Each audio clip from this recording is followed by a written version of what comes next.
yeah, River's back with my top 5 favorite devices from CES. So first up, we've got the Galaxy Note Pro or Tab Pro 12.2-inch tablet. I didn't think I'd like a tablet this big, but actually everything about the tablet I love. It handles so well, it feels good in your hand, it's nice and thin, and the screen is awesome. The screen is nice and bright, and the cameras work great on it too. Plus it's really thin and super fast, surprisingly.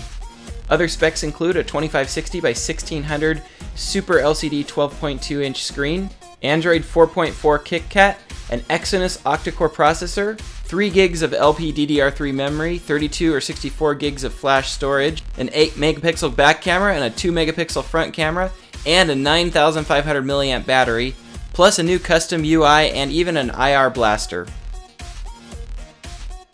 My number 4 favorite is a curved 4K television. I'd probably settle for just a 4K television. I'm definitely going to have to get that soon, but curved is just awesome. They were everywhere at CES. This guy's actually a 5K curved television right here. They just looked amazing. And they had curved OLED screens as well. This is a curved OLED screen. There's no way I'm ever going to be able to afford that for a few years, but this curved screen, imagine if you had a monitor so you're sitting close and just wrapping around you. I think it would just look almost 3D, just sweet. And this is a gaming setup with a curved set of monitors, and it looked just awesome, I think. So again, curved and 4K TVs were everywhere at CES this year. It was the big thing. So I think we're going to start seeing those more out on the market here in 2014. I think we'll see them drop in price quite a bit too, so it shouldn't be a whole lot more to buy a 4K monitor than a 1080p monitor here in the next couple years. And I know you're saying, why do I need 4K? Well, if you look at a 4K monitor next to a 1080p monitor, 4K just blows it away. It does look so much better. So I definitely want to get a 4K monitor soon. And I think one place you'll see 4K come to first is your desktop monitor, because you're sitting really close and it needs to look really good when you're that close. And even if you have a large monitor, you cannot see the pixels on here. The resolution is just too high. Coming in at number 3, smartwatches. And at CES, there are all different kinds of smartwatches, different shapes, different sizes, but mainly 2 different kinds. There was the kind that was a standalone smartwatch, and the kind that needs to use your phone to get most of its information. The Sony SW2 smartwatch is probably my favorite as far as design. I think it just looks really clean, it's the perfect size, the screen works really well, and it's even water and dust resistant. But it's also the kind of smartwatch that needs to connect to your phone. It doesn't have a camera, which I think it'd be really nice to be able to kind of video conference from your phone, so at least a front-facing camera would be a must, I say. So to me, the Sony is almost there. I just wish it ran a standalone version of Android with an option to connect to your phone if you want to. To me, that's the perfect way to go with a smartwatch. Plus, the Sony is actually available right now, which a lot of these other watches aren't. Here's a watch I haven't seen before. It's called Berg, and it runs standalone Android. It even has a camera on it. I think it's still in the development phase though, so it's not for sale yet, but when it becomes available, I'll put a link in the description. And here's some of the things that it should be able to do once it comes out to market. And next we come to one of my favorite smartwatches of the show, the Neptune Pine. And this is a full standalone Android smartwatch, so you don't need a phone to tether to it. It actually can take a SIM card, and it can be your phone. Plus it's got front and back cameras, so you could actually have something like a video conference on your wrist. And you can detach the phone from the band and use it like a GoPro camera. It even comes with like a helmet mount as an optional accessory.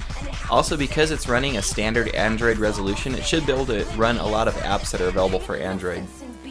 And yeah, I know, it's pretty big, but for me this will actually work out pretty good because it'll be a lot easier than having my Note 3 in my pocket and a watch on when I go work out.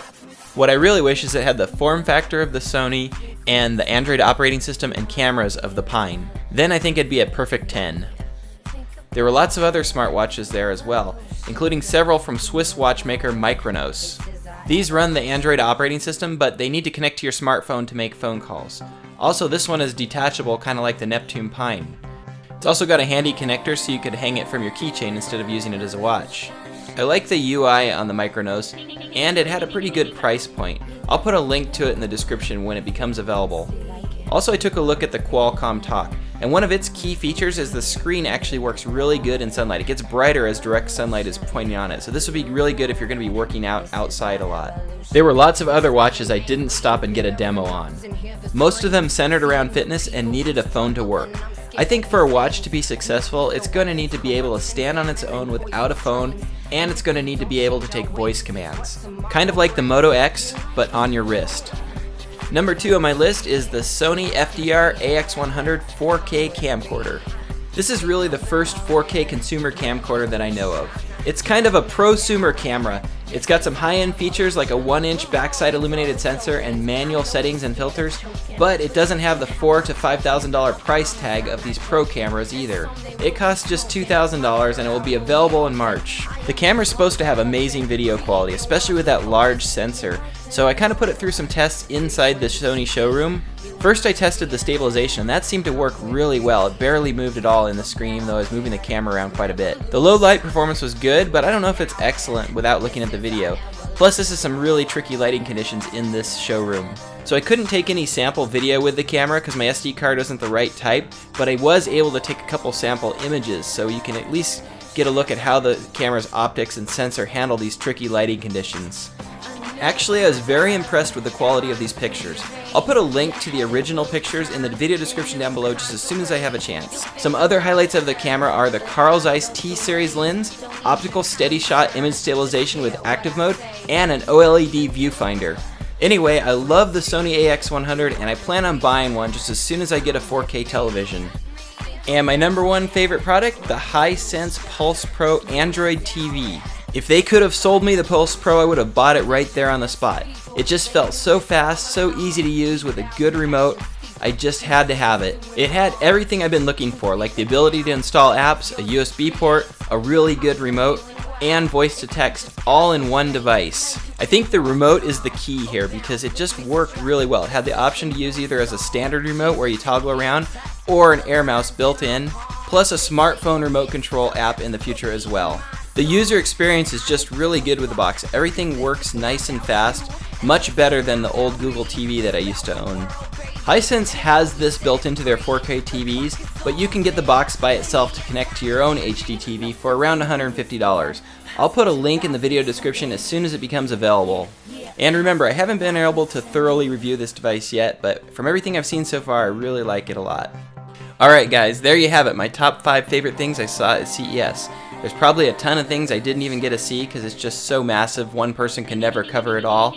But when I buy some of the hardware that you saw in the video, I'll be sure to put a review up as soon as I get it. So make sure and subscribe so YouTube will let you know when it comes out. And hit that little like button, show it some love, that'll help me out a ton. Thanks for watching, and as always, aloha.